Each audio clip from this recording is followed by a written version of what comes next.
The destruction of the Jedi came at the order of Darth Sidious. When he gave this order, the Grand Army of the Republic turned on the Jedi, destroying the Guardians of Peace and Justice in the galaxy.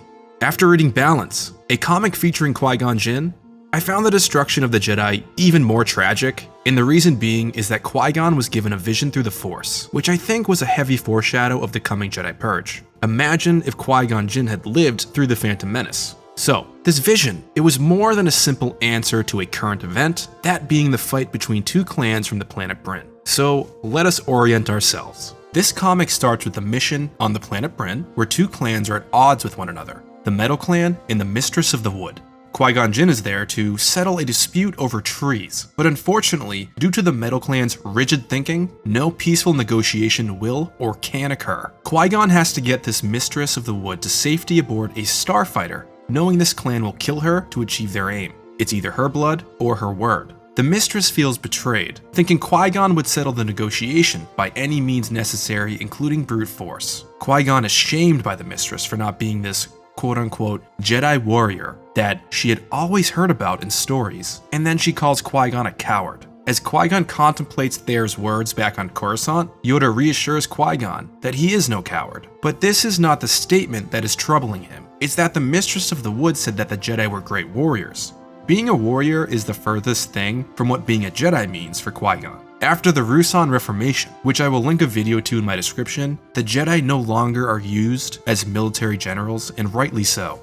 For Qui-Gon, actions demonstrate purpose, and something is causing people to only look at the Jedi as servants and soldiers with no mention of their connection to the Force. While Yoda does his usual rationalization for why people misunderstand Jedi and the Force, I find myself personally finally seeing this rift between what Qui-Gon believes as opposed to what the Council believes. Now, that was more of a throwaway thing in The Phantom Menace, but I love that we are getting a little bit of an expose on this sort of butting of heads in ideology. The more that Jedi are used as a weapon of the Republic, the more people will come to think of Jedi only as weapons, and Qui-Gon admits even the Jedi themselves might even start to believe this. And from what we've seen in the prequel trilogy, as well as the Clone Wars series, the Jedi are in fact manipulated ever so cleverly into becoming generals and military leaders once again. Qui-Gon even wonders if residing in Coruscant's capital has fueled this huge misunderstanding. And of course, Yoda disagrees, but suggests that Qui-Gon seeks answers to his troubles using the Force. From here, we embark on a mission with Qui-Gon. He fully gives himself over to the Force, allowing it to guide him to a planet which is unbelievably dangerous. And the planet that he ends up getting to is extremely exotic looking, and it also harbors the dark side as well as the light. If I'm being honest, it reminds me a lot of the First Jedi Temple, that whole island, right? There's a powerful light and a powerful dark. As Qui-Gon journeys around the terrain, it quickly changes and he goes and finds a temple, which is clearly part of the dark side of this planet, and it has a throne inside. As he sits in there, he seeks guidance and enlightenment, and then Qui-Gon immediately wakes in a vision. It's a surreal dream environment where blood-red trees end up turning into dark side entities to challenge Qui-Gon.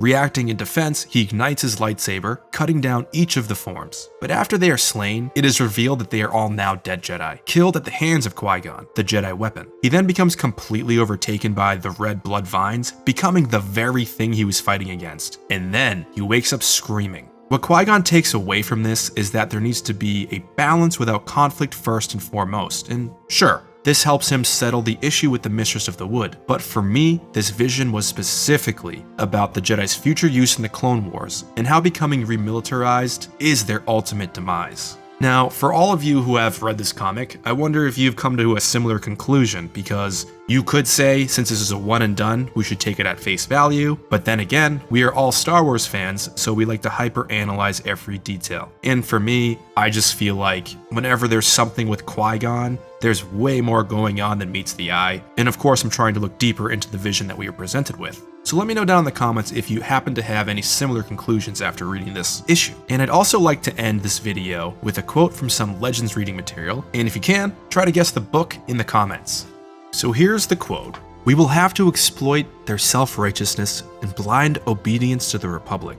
The Jedi must be made to appear the enemies of peace and justice, rather than the guardians." So that wraps up this video, guys. If there are any other things you would like me to dive into regarding what I think about this vision, or even go deeper with Qui-Gon Jinn, who is my favorite Jedi, feel free to ask away. Thanks for tuning in. If you are new here, please subscribe. It means a lot to me, it means a lot to everybody, it means a lot to my baby. So, thank you again. May the Force be with you.